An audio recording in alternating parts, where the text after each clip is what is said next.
नाणे वारे वफ़ाक़ी वज़ीर मिफ्ता इस्माइल चयो आहे त मुल्क हिन वक़्तु ॾुखे दौर मां गुज़री रहियो आहे।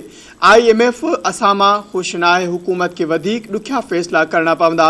इस्लामाबाद में सुतसमा वारे वज़ीर नाणे वारे मुमलिकती वज़ीर आयशा ग़ोस पाशा ऐं FBR चेयरमैन आसिम अहमद सां गॾु पोस्ट बजट प्रेस कॉन्फ्रेंस खे ख़िताब कंदे नाणे वारे वज़ीर चयो त इत्तिहादी टीम जो बजट साज़ी में भरपूर महिनत ऐं किरदार ते संदन थोराइतो आहियां।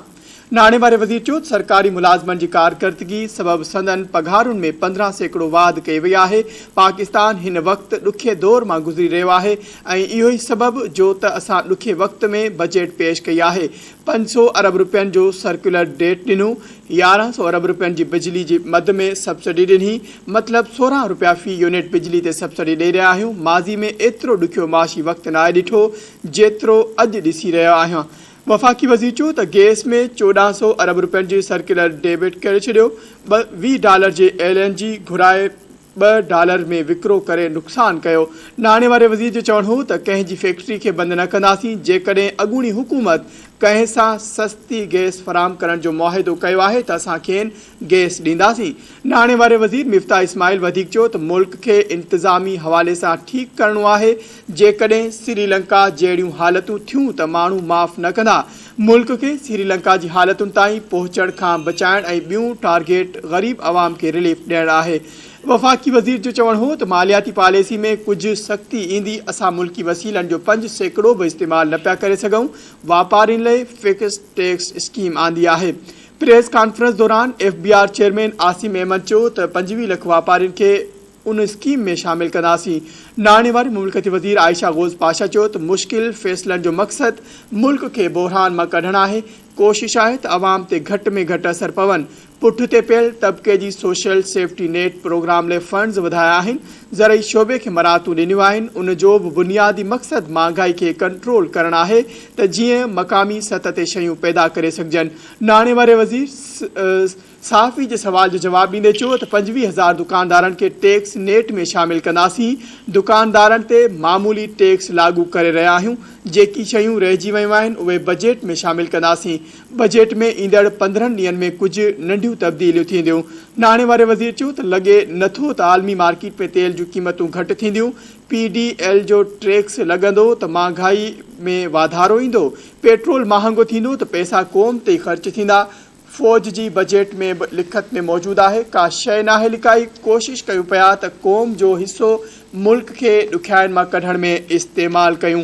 मिफ्ता इस्माइल चयो त कंपनियुनि खे ख़ानगाहनि ॾांहुं वठी वञणु वज़ीर आज़म जो अज़म आहे। निजकारी कमीशन तरफ़ां जन कंपनियुनि खे रेडी फार्म सेल रखियो वियो आहे। उहो कमु मुकमल थींदो।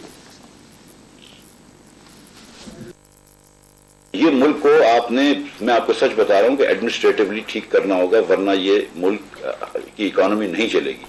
आज ये बड़ी अफसोस की बात है कि हमको दूसरे ममालिक में जाना पड़ता है, किसी से पैकेज ले लें या किसी से लोन ले लें या किसी से जो भी आप कह के डिपॉजिट ले लें, जो भी कह के ले लें। ये पाकिस्तान एक बावकार मुल्क है, बावकार लोगों का मुल्क है, न्यूक्लियर पावर है। हमको कहीं ना कहीं अपनी मईशत सुधारनी होगी। जो खान साहब ने अब फरवरी के एंड पे, मार्च में जब इनको लग रहा था इनकी हुकूमत जारी और जो इन्होंने ये सब्सिडी दी है ऑयल और पेट्रोल की, IMF का मुआहदे के बरखिलाफ खुद मुआहदा करा था इन्होंने ना, वो मुआहदे के खिलाफ जो इन्होंने सब्सिडी दी है, बेसिकली वो चेक लिख के दे दिए हैं जबकि आपके अकाउंट में कुछ पैसे नहीं थे। ये हम देखते हैं कभी कभी मार्केटों में होता है कि लोग चेक लिखते हैं, उसके बाद वो भाग जाते हैं मुल्क के बाहर, कभी सिंगापुर को चले जाते हैं और 6-8 साल तक वो नहीं आते, फिर वापस कराची या लाहौर या जहाँ पे भी रहते हैं वो। इस किस्म की हरकत करिए वो। इसको हम कराची में कहते हैं टोपी घुमाना, यहाँ पे क्या कहते हैं। ये मुल्क किस तरह चलते हैं। शहबाज शरीफ ने मुश्किल फैसले लिए, अल्लाह की मेहरबानी से I am very proud of the fact कि इसने मुश्किल फैसले लिए। मैं आपको सच बता रहा हूँ कि उस सियासत का कोई फायदा नहीं है जिसका मुल्क का नुकसान हो रहा है। मैं डॉक्टर साहब यहाँ पे जितने लोग इस पैनल पे बैठे हैं बड़े प्रिविलेज लोग हैं। आप लोग भी सारे बड़े प्रिविलेज लोग हैं। जो काबीना में लोग बैठे हैं तो बहुत ही ज्यादा प्रिविलेज लोग हैं। जो आम पाकिस्तानी वो प्रिविलेज नहीं है। और अगर आप आम पाकिस्तानी को डुबाएंगे, उसको श्रीलंका जैसी हालत करेंगे तो कौम कभी माफ नहीं करेगी, तारीख कभी माफ नहीं करेगी, आपके जमीर भी आपको माफ नहीं करेगा। इसलिए अगर मुश्किल फैसले लेने हैं तो इंशाल्लाह लेंगे। इस वक्त जो है ना वो चॉइस नहीं है आपको, आपके क्यों आप मुश्किल फैसले ना ले। इस वक्त हमको अटैक पर जाना जरूरी है इंशाल्लाह, तो ये काम करेंगे। ये बजट भी उसका एक कड़ी है। तारीख के सबसे 4 बड़े डेफिसिट जो है इमरान खान ने किए। मैं फिर ये कहता हूं कि 20 साल में जितना 3 साल 4.25 साल में जितनी डेट इन्होंने ली है, उतनी जो है वो डेट 71 साल में ली गई थी उसका 80% ले लिया है। अगर हिंदुस्तान बांग्लादेश इतने आगे हो सकते हैं, अगर हिंदुस्तान के पास 600 अरब रुपए 600 अरब डॉलर का वो हो सकता है फॉरेन एक्सचेंज रिजर्व, तो क्या वजह है पाकिस्तान पे नहीं हो सकता? हम तो 90s के अंदर तो उनसे आगे होते थे। आप मतलब क्या वजह है कि हम मतलब इस नहज पे आ गए? मिस मैनेजमेंट है और अब हम मैनेजमेंट करेंगे। मैं आपका भी साथ चाहता हूं कि अगर हम थोड़ी सी मुश्किल फैसले लें तो एक एक चीज पे हमको ना चिल्लाएं। थोड़ा सा आप ये भी समझें कि हम ये अगर पेट्रोल महंगा करते हैं तो घर पे पैसे लेके नहीं जा रहा हूं भाई, आपके कौम के खजाने में ही डाल रहा हूं। हमने पावर सेक्टर की सब्सिडी काटी है और गैस सेक्टर की सब्सिडी काटी है।